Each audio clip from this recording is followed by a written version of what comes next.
نحمده ونصلي على رسوله الكريم أما بعد فأعوذ بالله من الشيطان الرجيم بسم الله الرحمن الرحيم أن القوة لله جميعا صدق الله العظيم أما درجة اللهم صل على سيدنا ونبينا وشفيعنا وحبيبنا مولانا محمد صلى الله عليه وعلى آله وأصحابه وبارك وسلم আল্লাহ পাকের শুকরিয়া আল্লাহ পাক রব্বুল আলামিন আমাদেরকে এই দিনী কাজে আশা এবং বসার তৌফিক দান করেছেন এর জন্য শুকরিয়া আদায় করি আলহামদুলিল্লাহ।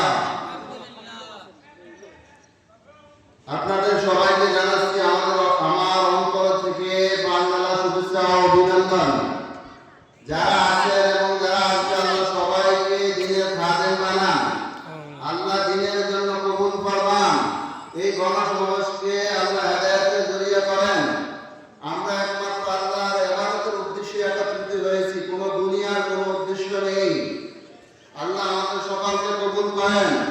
আল্লাহ পাক রব্বুল আলামিন আমাদেরকে তিনার বানান এবং আল্লাহ পাক রব্বুল আলামিন আমাদের হয়ে যান। সবাই বলি আমিন। আন্নাল কুওয়াতা লিল্লাহি জামিআ, কোরআনের আয়াত যে সমস্ত ক্ষমতার মালিক আল্লাহ পাক।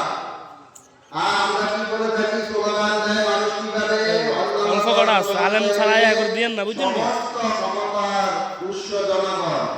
কেউ যদি এটা মেনে নেয় তার ঈমান থাকবে না। সূরা বাকারা 165 নম্বর আয়াত, আন্নাল কুওয়াতা লিল্লাহি জামিআ।